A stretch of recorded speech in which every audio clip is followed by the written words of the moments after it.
Ovo je da pjasan kada snimiš mi da se možda napišem iz da se igračka snimim iz da se 2.0 ispadne solično ispadne nešto wow bude okej 5-6-7 i tako dalje ja ej kada uspem znaj da razlog nije sreća džaba crna vreća tela bit će večna uvek pri zemlji humble ko Kendrick kritike mi vrede više nego komplimenti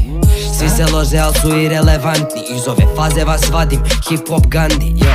Fufe sloni nisu moja teritorija bilo ko sa mnom da bedla Rick na Mortija šalju desno cvetno društvo Fifi klinja Harry Potter ti si Weasley pucam gore gladan igre Katniss penjem se ka vrhu dok vi padate od Tetris nisam gotov ovo tek je sada počelo kad bacam ona hvata kao da je neki Pokemon previše frustracija mene pojede stres ali šaljem vas na mesto sve GPS preračunam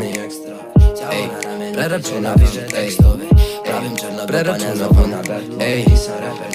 jedan, dva, tri ja sam anksiozni, antisocijalni ekstrovert đavo na ramenu kreće da piše tekstove pravim Černobil pa ne zovu na betlove nisam reper nego reinkarnirani Beethoven socijalni retard al hiperinteligentan hitno trebam broma zepam ajde sedi jedan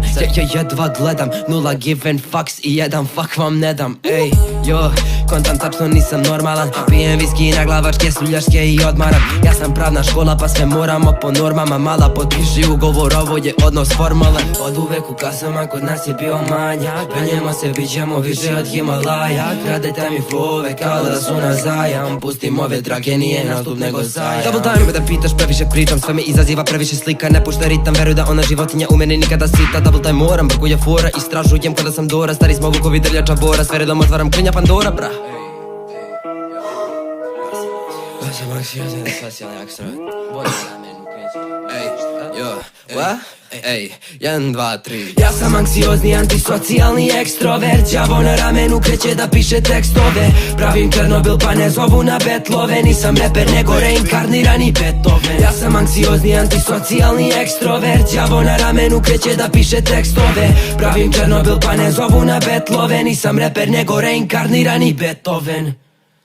ovo je bilo gotivno